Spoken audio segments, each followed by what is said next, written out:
Honestly, I think I'm much stronger than Mikuru Asakura. If you ask me who I'd be more cautious fighting, it's definitely Akimoto-kun. You did win that one, right? It was one-sided, wasn't it? If I remember correctly, in that one, the two judges didn't give any damage points. They didn't give any, did they? It's amazing, right? What would you do if your head flew off? Would you lose a damage point? If this really happened, wouldn't it be a stop? How could that not count as a damage point? What am I supposed to do?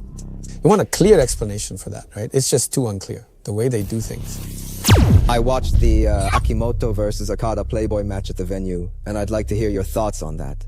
Well, it was pretty much just as I imagined. Yeah, it was just as I expected, just as I imagined. I especially liked their entrance.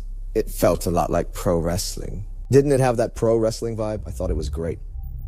Well, yeah, I mean, sure. I said some stuff about what goes on behind the scenes, too. Oh, did you meet there? No, I just found that kind of thing pointless. Yes. If that's the case, then I just want to create the best possible entertainment for both the people who are here at the venue and those watching this video. Keeping that feeling, I watched from my special seat as many people at the venue laughed. Yes, yes. Well, it's good entertainment, isn't it? Well, it was a wonderful match. Huma's strong, right? He's really strong. Honestly, he could easily compete in Bantamweight. Yeah, that's right, isn't it? Yeah, he's strong. Seriously, really strong. I think it's likely you'll fight Kyohei Hagiwara. Hagiwara is also good at striking, or rather pure kickboxing and striking in mixed martial arts, but still, Akimoto-kun, like me, has really built up his punching and technique from a young age, so it's ingrained in his body. The way he throws punches, his speed, the way he kicks and knocks people down and then goes right in, it's all there. In that moment, I really think it's amazing. That's the result of a lot of practice. Like, without training, you can't do that. It shows his effort. Yeah, that's true. In middle school, well, I don't think Kayoma went to high school. He kept up with martial arts. That's impressive. Even back then, he was already practicing every day. He was seriously dedicated to his training. So if it's Hagihara, Kyomakoto would have the edge, right? It comes down to how the grappling goes, right? If Hagihara keeps pressuring with his stand-up, sometimes a striker has to attempt a takedown, which can be exhausting. But Akimoto-kun stands out. He never seems to tire and can handle any situation. That makes him feel like a new generation fighter with many options. He grew up at Kashiwa Paraestra, so his grappling is solid too. He's competitive there too. Honestly, I like both, so I don't care who wins. They're both new generation fighters. Sheduraev is the same. He can strike and grapple, making him a new generation fighter. Akimoto-kun is also in that category. All-rounder. He's already an all-rounder, a true all-rounder, seriously. But there's quite a size difference, isn't there? Yeah, that's right. Hagiwara is also pretty big. I feel like he's quite big. The extra 2 kilos really matters for striking, right? It could be a good match, but as you said earlier, grappling is a bit... That's one of the options here. And, well, it will be an interesting match. Well, it will be exciting, right? I guess they'll probably do it on New Year's Eve, won't they? If it's on New Year's Eve, that's the card I'm most excited for. If Kiyoma stays in the featherweight division, isn't that Mr. Hiramoto's weight class too? No, but I think it would be an amazing match. I believe big matches like that will happen together someday. Like, I sense something amazing about it. Yeah, he's really strong and incredibly fast. That's right. Even in the same weight class, his speed stands out.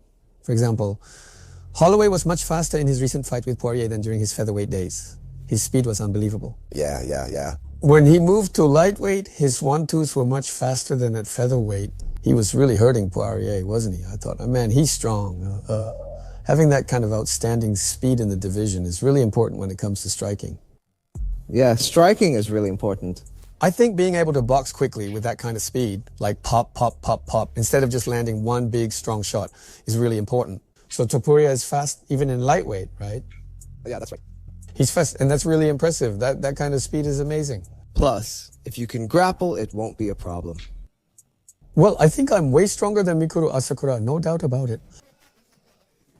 The discussion moved from Kiyoma-kun's speed to Mikuru Asakura. No, I'm serious. Akimoto-kun is a much tougher opponent than Mikuru Asakura, hands down. You're talking about Kiyoma-kun, right? Yes, I'm serious. If you ask me, I'd be much more cautious fighting Akimoto-kun. He's tougher than Mikuru Asakura. I'm serious about this. Well, I think so too. I'm serious about this. No matter how you look at it, it's absolutely strong. Part of me wants him to be champion, which is why I think his chances are better in bantamweight. But I do want to see a title match, just normally. Bantamweight would be interesting, right? It's fine if he wins the bantamweight title and moves to featherweight, but I prefer he has one fight in between. Cutting weight is tough, but if he stays at featherweight, he can't drop down again. I'd prefer he stays at bantamweight longer since he'll move up to featherweight as he gets older. He'll definitely get bigger. He can only fight at bantamweight right now. I had my first pro fight at 19, but your body keeps changing until about 25. Oh, really? It's like you gain adult strength. You get a lot bigger and stronger. I think that your power really changes a lot too. At what age do you start to gain that kind of strength? Even now, I think I'm still getting stronger, but probably from here until I turn 30, it'll start to go the other way. I think the speed of my reactions, like how quickly my eyes respond, will probably start to decline as I approach 30. But still, I do feel that my strength increases as I get older. Pure like adult strength, I feel like that's still increasing year by year, even now. That's when you find the perfect balance, your peak. I guess that's where you reach your prime, and from there, both sides start to decline. Even in grappling or heavyweight divisions, strong fighters near 40 remain because their strength grows, though their reaction speed slows. And that's why in boxing too, most people retire after they turn 30, right? Since we were talking about the heavyweight division, the RIZIN heavyweight tournament is kind of a sad reality, isn't it? There's nothing to discuss, is there? Sorry, there's nothing. I did watch Ueda-san's match. Yes, of course. I didn't see the first match. Didn't one of Pitbull's teammates lose? Yeah, some Brazilian guy. He lost, right? Yeah, he lost. With only that Sakakibara-san would really wonder why he did this. In the very first round, 2 Japanese fighters were eliminated, and now Ueda Senshu is also gone. The excitement for the heavyweight tournament faded when Ueda Senshu left. Well, heavyweight is tough, right? Honestly, the heavyweight fighters in Japan are probably built more like middleweights, if we're being real. If they actually fought at middleweight, the speed would be totally different, you know? That's right. There are so many crazy guys, right? Like Areku Pereira, Israel Adesanya, and now even Dorigasu. Yes. There are also guys like Chimaev, so isn't the middleweight division full of insane fighters? In Japan, I think heavyweights should slim down and compete at middleweight. But since that division isn't popular here, there basically aren't any, right? So, as for heavyweight, well, I think part of it is that heavyweight is easy to understand. But when it comes to the world stage, real heavyweights show up, right? I know it's not nice to say real heavyweights, but yeah. The physique difference there is tough, no matter how hard you try, isn't it? That's right. Even in boxing, who was it? Naoto. Mitsuru Tajima, the boxer, Mitsuru Tajima, right? He tried his best, but heavyweight is simply too tough for him. That's right. The other day, well, this is about boxing, but Jin Sasaki, the welterweight fighter. Oh, yes. That match was pretty shocking. Or rather, I guess the world really starts to change at around this weight class. Well, that was 60 in boxing, 60. Welterweight, right? It's about 67 or 66, which is featherweight in mixed martial arts, right? At this weight, you really notice foreigners' physiques. There aren't many active Japanese featherweights now, are there? From featherweight to lightweight and welterweight, body frame standards just increase. I just thought that the physique is simply tough to compete with. It's not even about being technically strong or weak anymore. It's just tough. It's just that physically, it's a bit tough.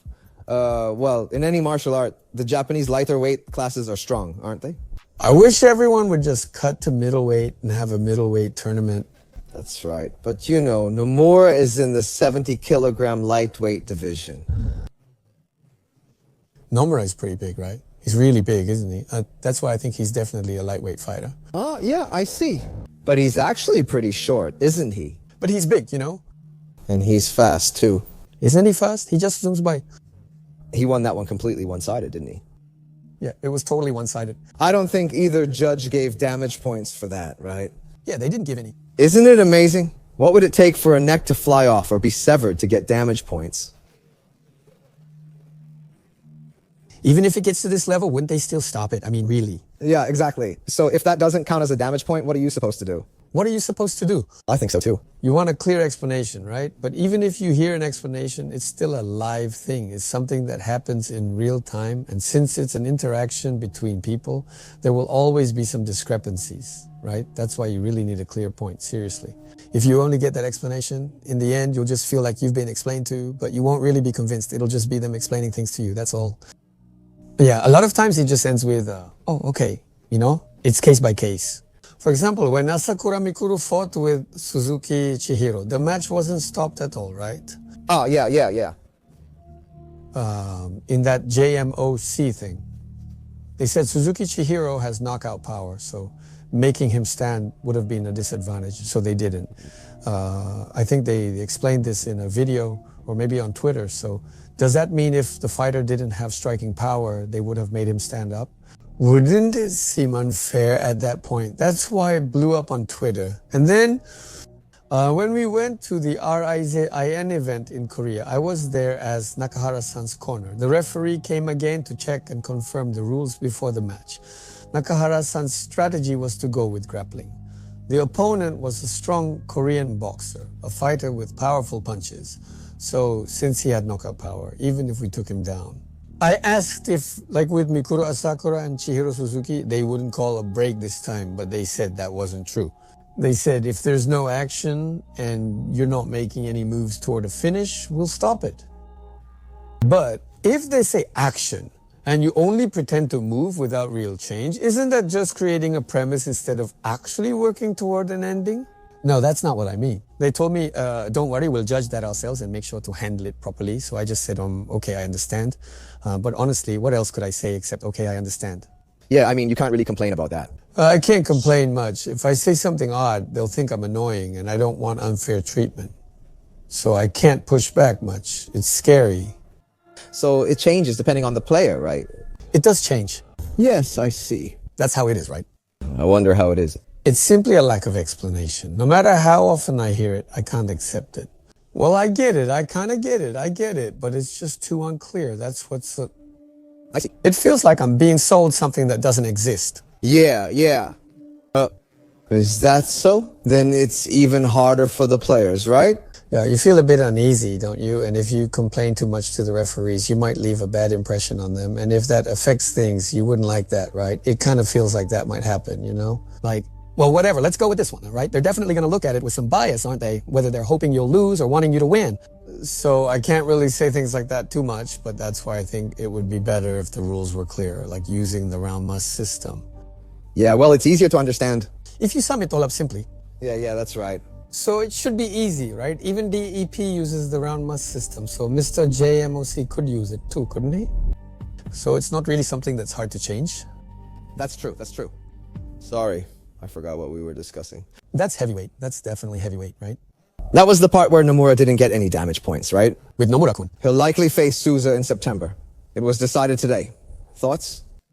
Satoshi's strength is abnormal, that's pretty crazy, right? Well, I wonder how it'll go.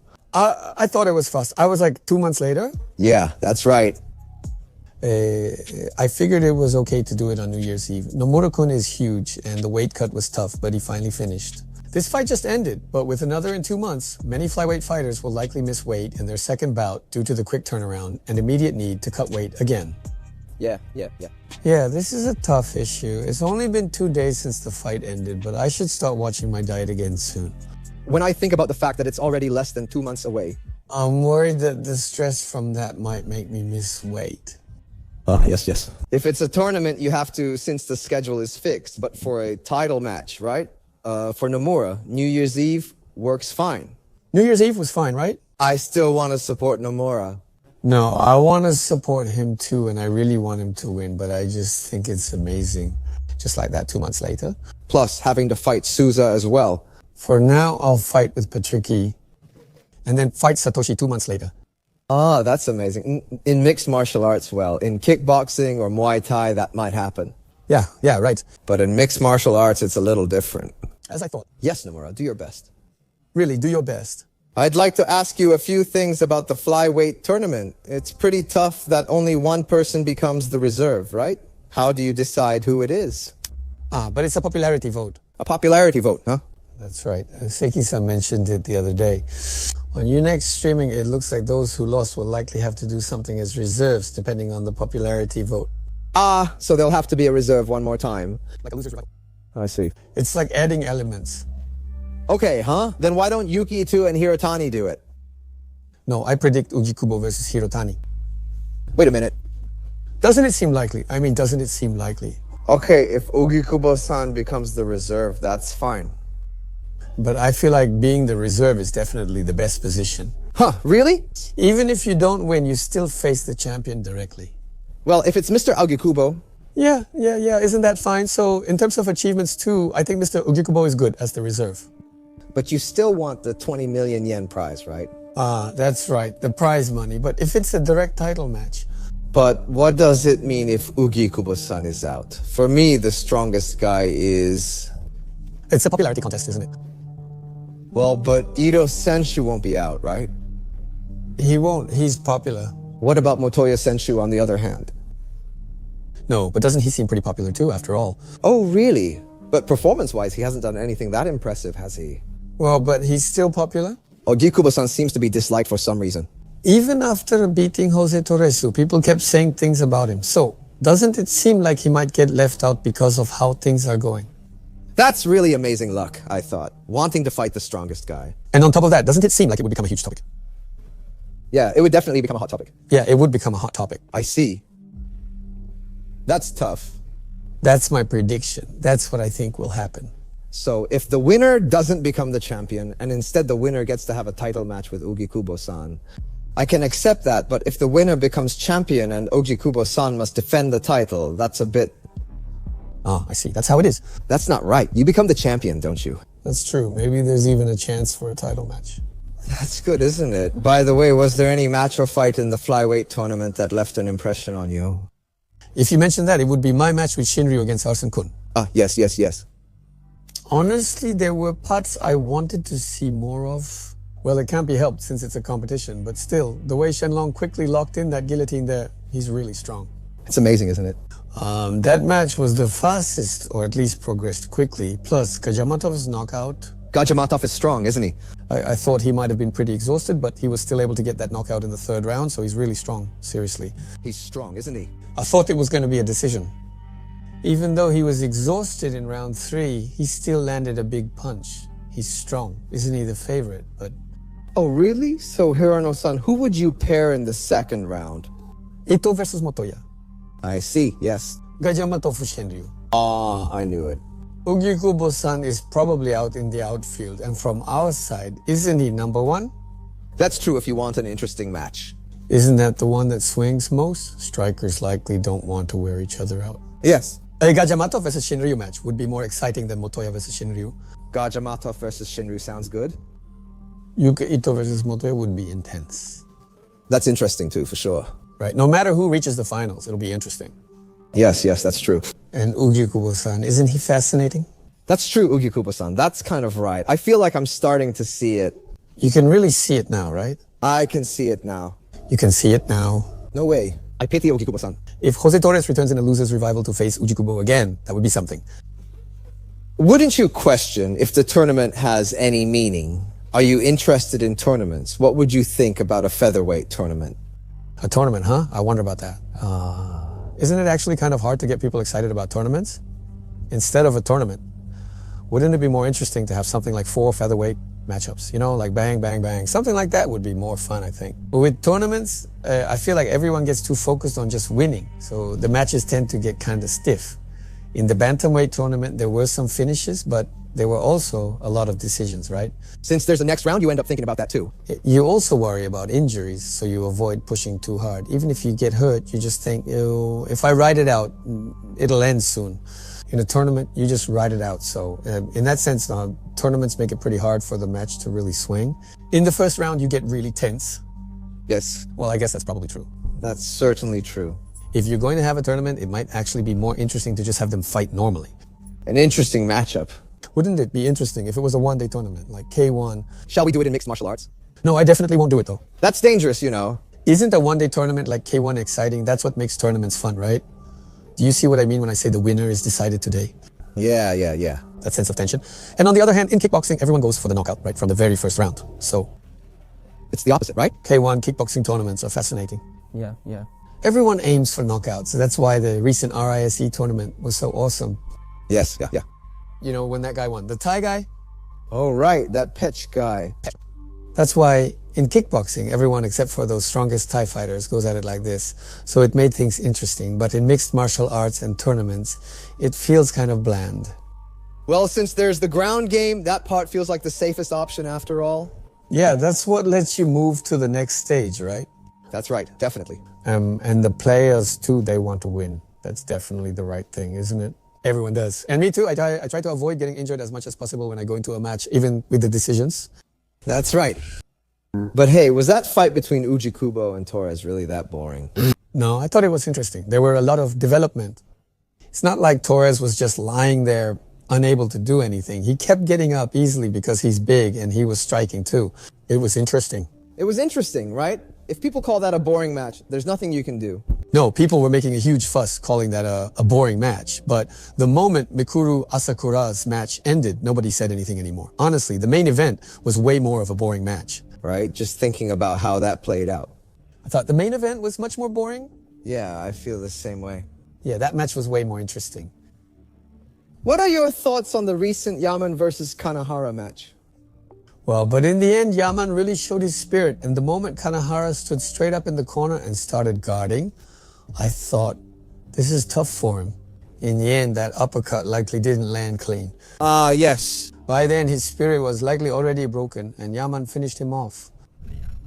Honestly, it felt like Yaman just took it with his fighting strength. I think he probably broke his opponent's spirit, don't you think? That overwhelming pressure from Yaman, that kind of strength, is really exhausting. He just keeps swinging at you, and even so, I was rooting for him. I mean, I wanted him to win, so I was happy. After it was over, I think he said he wanted to fight with Hiramoto-san, right? Honestly, I still have no idea what kind of matches will actually happen, but yeah, it's definitely possible. Yeah, it could happen. I feel like Ougikubo is finished, and I've always thought Yaman is much stronger than him. I think Yaman would easily take out Ougikubo in the first round. That's a good match too, isn't it? Since he retired. Is that so? He retired? Kubo Yuta? Huh? He retired when he got in the ring. Normally, as promised, if I failed, Seiji would... he said, if I don't pass the House of Councillors election, I'll retire. If he breaks that, it would mean breaking his campaign promise. He's definitely not going to retire, right? He's really going to retire, isn't he? Thank you for your hard work. It's a shame we've lost someone valuable.